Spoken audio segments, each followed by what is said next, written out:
வணக்கம் நண்பர்களே, எல்லோரும் எப்படி இருக்கிறீங்கள்? இன்றைக்கு நாங்கள் கோழி கறி பார்க்க போகிறோம். மிகவும் சுவையான அசைவம் சாப்பிட்ற எல்லோருக்கும் பிடித்த கோழிக்கறி அந்த மாதிரி இருந்தது. இதே மாதிரி நீங்களும் வச்சு பார்ப்பீங்களன்றக்காக இந்த பதிவை உங்களுக்காக நான் அப்லோட் பண்ணுகிறேன். வாங்க அதுக்கு தேவையான பொருட்கள் என்னென்னு சொல்லி பார்க்கலாம். நான் ஒரு 5 கோழிக்கால் எடுத்துருக்கிறேன். ஒரு 100 கிராம் உருளைக்கிழங்கு, 100 கிராம் வெங்காயம், உள்ளி தேவையான அளவு, இஞ்சி தேவையான அளவு, மற்றது மிளகாய்த்தூள், இலங்கை மக்கள் பாவிக்கிற மிளகாய்த்தூள், கருவேப்பிலை, கடுகு, வெந்தயம், பெருஞ்சீரகம், அதோட மஞ்சள். நீங்கள் மிளகாய்த்தூள், குழம்பு மிளகாய்த்தூள் பாவிக்கலாம் இந்த கறிக்கு. நாங்கள் இப்போ எப்படி கோழிக்காலை வெட்டுறோம்னு சொல்லி ஒரு குட்டியாக உங்களுக்கு காட்டுறோம் பாருங்க. நாங்கள் கொஞ்சம் பெருசாக தான் கோழி குழம்புக்கு வெட்டுறது, சில பேர் குட்டியாக வெட்டுறது. இங்கே பார்த்திங்கன்னா டீப் ஃப்ரிட்ஜ்லாம் கூடுதலாக இறைச்சிகள் வாங்கி நாங்கள் வச்சு பாவிக்கிறது. சமைக்கிறதுக்கு முதல்ல எடுத்து வைக்க வேணும். உங்களுக்கு சில தெரியுமோ இல்லையா இந்த டீப் ஃப்ரிட்ஜிலையும் இறைச்சிகள் இருக்குதுன்னு சொல்லி. நான் இப்போ உள்ளியையும் இஞ்சியையும் போட்டு உரல்ல இடிக்கிறேன். இப்போ கோழி வெட்டியாச்சுது. வெட்டின கோழிக்கு இப்போ மஞ்சள் போட போகிறோம். உங்களுக்கு தேவையான அளவு மஞ்சள் தூள் போடுங்க. மற்றது தேவையான அளவு உப்பு. இது கொஞ்சம் விளக்கமாக இருக்கும் இந்த வீடியோ. என்ன சொன்னால் இங்கே இருக்கிறார்கள் கோழி குழம்பு வை என்று சொல்லி கேட்குறபடியாக தமிழில் போடுறோம். அதே நேரம் கீழே அவர்களுக்காக எழுதுறேன். இங்கே கொஞ்சம் விளக்கமாக இருக்குது, கொஞ்சம் ஸ்பீடாக சேர்க்கலாம்னு யோசிப்பீங்க சில போல. இப்போ நான் இஞ்சியையும் உள்ளியையும் வெட்டி அதோட கலக்கிறேன். அது நல்லா மிக்ஸ் பண்ணுறேன். நல்லா மிக்ஸ் பண்ணி போட்டு வச்சா நல்லது. கலந்து ஒரு அரை மணி நேரம் வச்சாலும் சரிதான். நாங்கள் இப்போ மிக்ஸ் பண்ணி வச்சாச்சு. இப்போ தாய்ச்சி எடுப்போம். சமையல் செய்கிறாக்கு கறி வைப்போம். தாய்ச்சி சூடாகின பிறகு தேவையான அளவு எண்ணெயை விடுவோம்.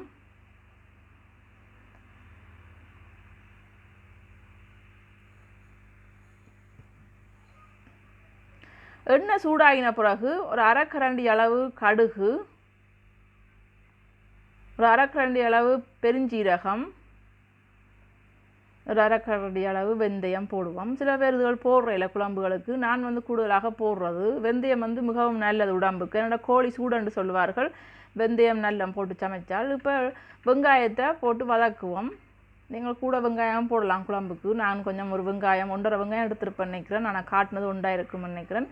இதில் ஒரு பச்சை மிளகாய் போடுறேன். உங்கள் விரும்பினா போடலாம். பச்சை மிளகாய் விருப்பம் இல்லைண்டா விடலாம். சில பேர் கோழி குழம்புகளுக்கு பச்சை மிளகாய் பாவிக்கிறேல. அந்த குழம்புல இருக்கிற பச்சை மிளகாய் எடுத்து சாப்பிட்டா சுவையாக இருக்கும். எனக்கு விருப்பம், நான் போடுறது. அது கட்டாயம் இல்லை. இப்போ கருவேப்பிலை உங்கள்கிட்ட நிறைய இருந்தோன்னா நீங்கள் தாராளமாக போடுங்க. எங்கள்கிட்ட இருக்கிறது கொஞ்சம் தான், நான் அதில் கொஞ்சமாக போடுறேன். உங்களுக்கு தெரிஞ்சிருக்கும் வெளிநாடுகளில் கருவேப்பிலை அடிக்கடி வராது. வார நேரம் நாங்கள் கொஞ்சம் கொஞ்சமாக தான் பாவிப்போம். இப்போ நான் அந்த கலந்து வச்ச இறைச்சியை வளமை போல் வெங்காயத்தோட போட்டு வதக்குவோம்.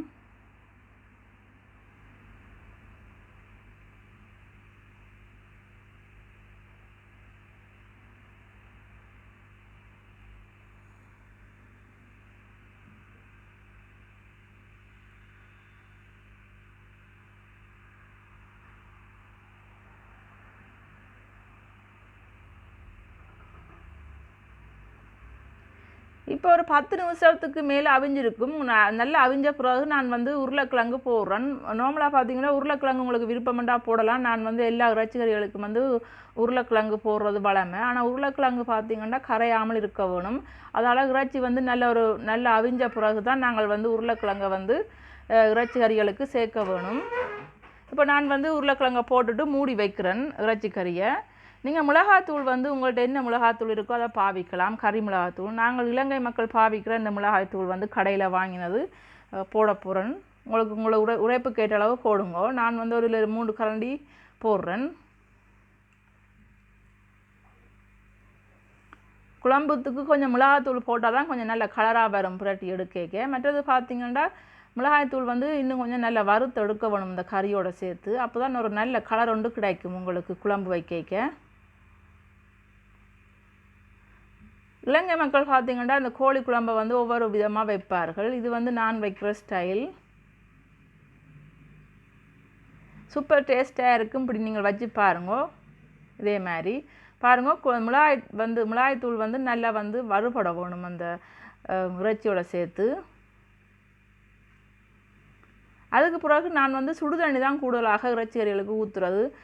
பச்சை தண்ணி ஊற்றாமல். இங்கே பார்த்தீங்கன்னா நல்ல குளிராக தான் கூட பைப்புகளில் வரும். அதுக்காக நான் சுடு தண்ணி தான் ஊற்றுறது. உங்களுக்கு எவ்வளோ குழம்பு வேணுமோ அதுக்கேற்ற மாதிரி நீங்கள் தண்ணியை ஊற்றலாம். இந்த அளவு தான் ஊற்றணுமெண்டு இல்லை. நாங்கள் ஊற்றி போட்டு இப்போ மூடி அவிய விடுவோம்.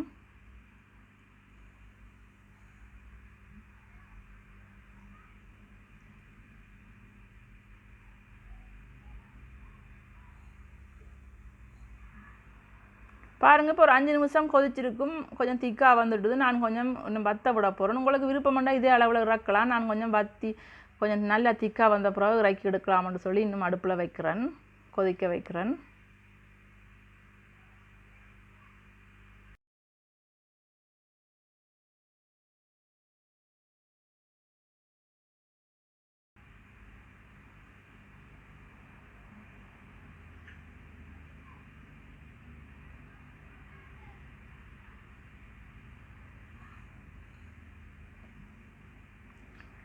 இப்போ நல்ல திக்கான ஒரு குழம்பு ஒன்று உங்களுக்கு ரெடி ஆகிட்டுது பாருங்க.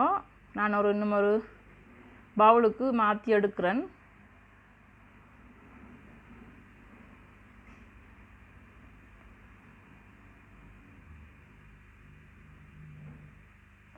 பாருங்க, அவ்வளோ டேஸ்டியான ஒரு சிக்கன் கிரேவி ரெடி ஆகிட்டுது.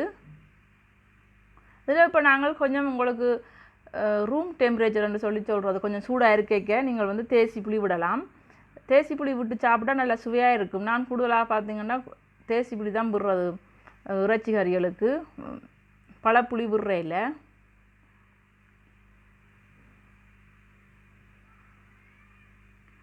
மிகவும் சுவையான ஒரு கோழி குழம்பு ரெடி ஆகிட்டு. இதே மாதிரி சுவையில் நீங்களும் செய்து பார்ப்பீங்கன்னு நான் நம்புகிறேன். செய்து பார்த்துட்டு உங்களோட கருத்துக்களை வந்து எனக்கு சொல்கிறதுக்கு மறக்காதீங்க. மேலதிகமாக உங்களுக்கு என்ன மாதிரி வீடியோ வேணுமென்று சொல்லி கருத்தில் வந்து எழுதுங்க. நான் அதை போடுறதுக்கு ரெடியாக இருக்கிறேன். என்னுடைய வீடியோ பிடிச்சிருக்குன்னு நினைக்கிறேன். பிடிச்சிருந்தா லைக் பண்ணுங்க, ஷேர் பண்ணுங்க. ரொம்ப ரொம்ப பிடிச்சிருந்தா சப்ஸ்கிரைப் பண்ணுங்க. வாங்க நாங்கள் இப்போ சாப்பிடலாம். மிகவும் டேஸ்டியான சிக்கன் கிரேவி ரெடி. சாப்பிட்டு பாருங்க. இன்னும் ஒரு அழகான பதிவில் உங்களை சந்திக்கிறேன். மீண்டும் நன்றி, வணக்கம்.